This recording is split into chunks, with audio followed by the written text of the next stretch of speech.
সেদিন রাস্তায় একজন একটু ধীরে ধীরে এগিয়ে এসে আমার হাতে একটা চকলেট আর জাতীয় পতাকা হাতে তুলে দিয়ে বললেন, আজ সকাল ৮টায় ক্লাবের মাঠে চলে এসো। আমি তাকে মৃদু হেসে টাকা সারলাম, কিন্তু তিনি নিলেন না। তো আমি তাকে বললাম, আহ, আপনি কি ক্লাবের সদস্য? তো উনি উত্তর দিলেন, না, খুবই সাধারণ ভাবে। আমি মৃদু হেসে তাকে জিজ্ঞেস করলাম, দেখছি আপনার ব্যাগে এতগুলো পতাকা, কি করবেন? বৃদ্ধ বললেন,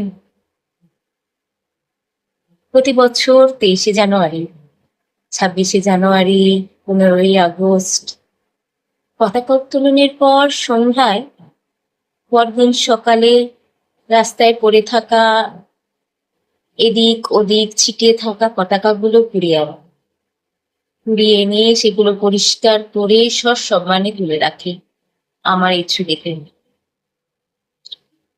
তার কথা শুনে আমি মুগ্ধ হলাম। তাকে বললাম, আপনার এসব করে লাভ কি? বৃদ্ধ আমাকে কি বললেন জানেন? যে আজকালকার দেশপ্রেম মানে তো তোমরা ফটো তুলবে, পোস্ট করবে, তোমরা আসলে এই জেনারেশন প্রেম জিনিসটাই জানো না। প্রেম যে নীরবে হয়, প্রেম যে প্রচারহীন, নীরব, প্রত্যাশাহীন ভাবেও করা যায়।